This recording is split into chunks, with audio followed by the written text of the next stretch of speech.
The jeu naufragii, sometimes lex naufragii, was a medieval custom which allowed the inhabitants or lord of a territory to seize all that washed ashore from the wreck of a ship along its coast. This applied, originally, to all the cargo of the ship, the wreckage itself, and even any passengers who came ashore, who were thus converted into slaves.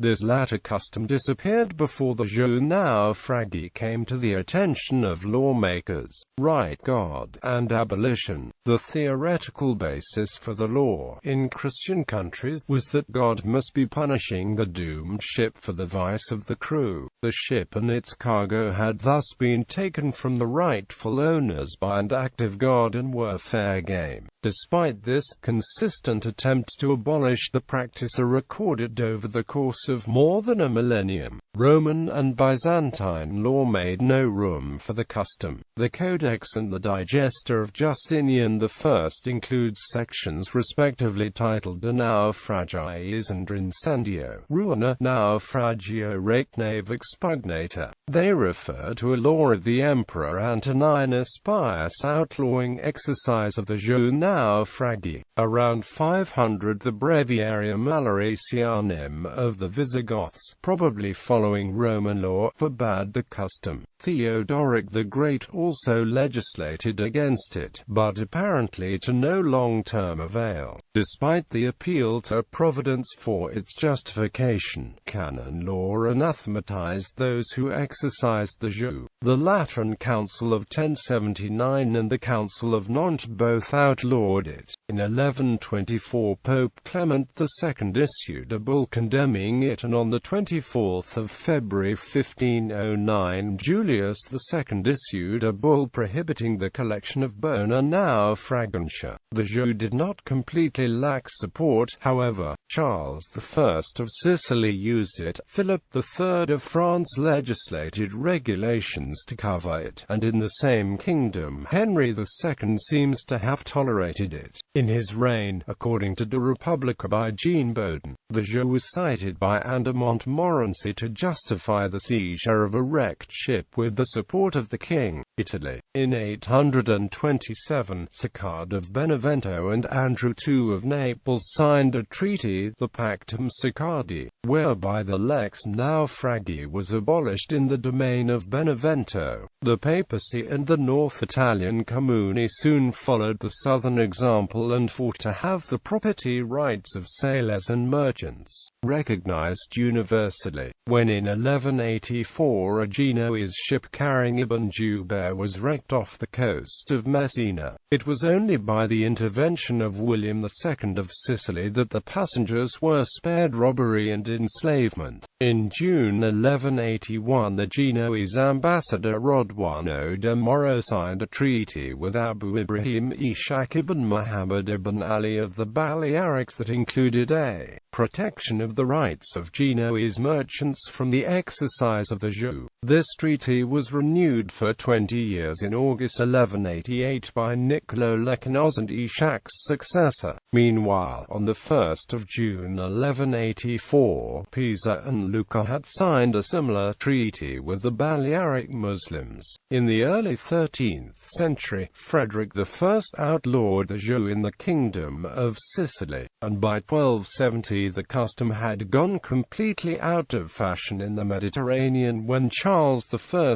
a Frenchman by upbringing, invoked the jeu naufragii in Sicily against the Eighth Crusaders.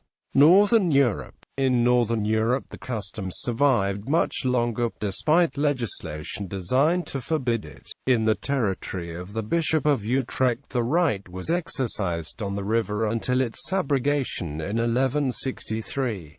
The de facto independent Viscounty of Leocuto sustained itself on the proceeds of the most valuable of precious stones, a rock which generated 100,000 solidi per annum in revenue due to shipwrecks. In the 13th century Edward I in England and Louis IX in France sought to ban the jeu. In the 14th century the law became the target of several Holy Roman emperors. Henry VII in 1310, Louis IV in 1336, and Charles IV in 1366.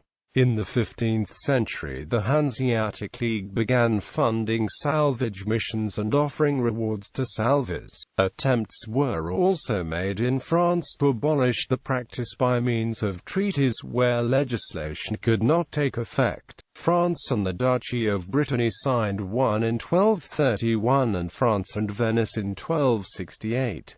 Most French maritime laws also included articles restricting the practice of lex naufragii, such as the rolls of Oleron of Eleanor of Aquitaine, the Constitutio Criminalicis of Charles V, an ordinance of Francis I of 1543 and Charles IX of 1568.